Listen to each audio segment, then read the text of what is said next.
féliciter, plutôt souhaiter la bienvenue aux jeunes qui viennent de la Jordanie, from Amman. On les applaudit pour le voyage. Les jeunes également qui viennent de la Tunisie aussi. On les applaudit. Nous avons aussi des jeunes qui viennent de l'Algérie aussi. On les applaudit. Nous avons également avec nous des jeunes subsahariens, maliens, ivoiriens, sénégalais, camerounais, guinéens, du Centrafrique aussi, on les applaudit. Nous avons aussi des experts qui viennent du Burkina Faso et de France et du Danemark. On les applaudit aussi. Nous avons aussi des invités qui représentent l'ambassade des Pays-Bas aussi. Et bien sûr, nous avons une représentation marocaine qu'on applaudit aussi. Alors, comment ça va se passer cette conférence de presse?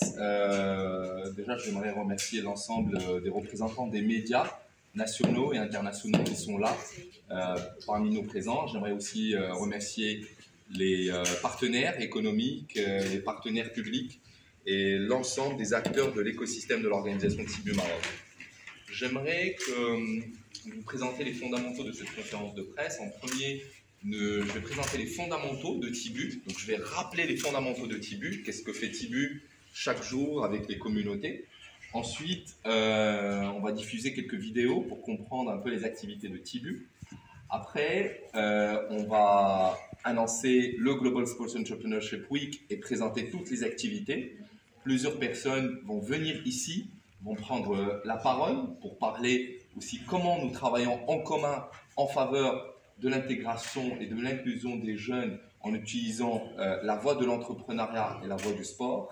Et après, on va présenter quelques jeunes qui représentent les pays bénéficiaires des différents programmes. Et ensuite, 4 personnes vont être, on va dire, à la disposition des journalistes pour répondre aux questions et pour donner plus d'explications. On est la principale organisation au Maroc dans l'éducation et l'insertion des jeunes par le sport, avec un partenariat cadre avec le ministère de l'Intérieur, le ministère de l'Éducation nationale, du préscolaire et des sports. Et nous travaillons aujourd'hui en faveur des jeunes filles adolescentes, des jeunes en situation de NEET, des jeunes migrants, des jeunes réfugiés, des femmes, des hommes, mais aussi des ONG, sur des sujets axés sur l'éducation par le sport, l'émancipation et l'empowerment par le sport, l'insertion professionnelle et l'entrepreneuriat des jeunes par le sport.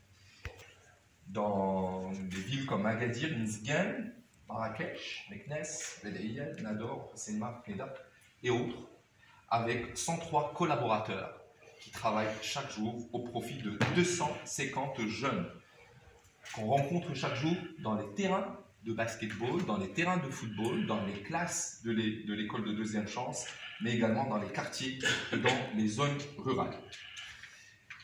Tibu s'est fixé un objectif, c'est que justement on veut allier le sport et les 17 objectifs de développement durable, et nous nous sommes engagés à contribuer dans la réalisation des 17 objectifs de développement durable à travers 2 axes stratégiques. Le premier, c'est l'inclusion du capital humain des générations montantes en utilisant la force du sport. Et le deuxième, c'est l'inclusion socio-économique des jeunes par le sport.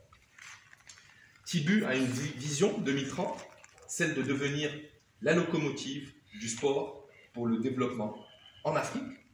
Cette vision s'est matérialisée d'abord par l'organisation du premier sommet d'éducation par le sport en Afrique en avril dernier, avec la participation de 40aine de pays africains, en partenariat avec le gouvernement marocain, et qu'il y a un déploiement qui est prévu qui a déjà démarré en premier en Tunisie, avec nos partenaires tunisiens, la Fédération tunisienne du sport pour tous, et aussi un déploiement est prévu en Côte d'Ivoire, bientôt en lançant la première école d'inclusion socio-économique des jeunes par le sport, ensuite au Sénégal avec l'Union européenne, et en Tanzanie avec nos partenaires hollandais, et aussi en Soudan et d'autres pays à l'horizon 2030.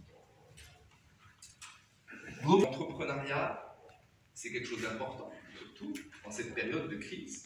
Ça devient un sujet urgent et précieux pour l'inclusion socio-économique des jeunes, mais aussi pour que l'économique et sur le plan social.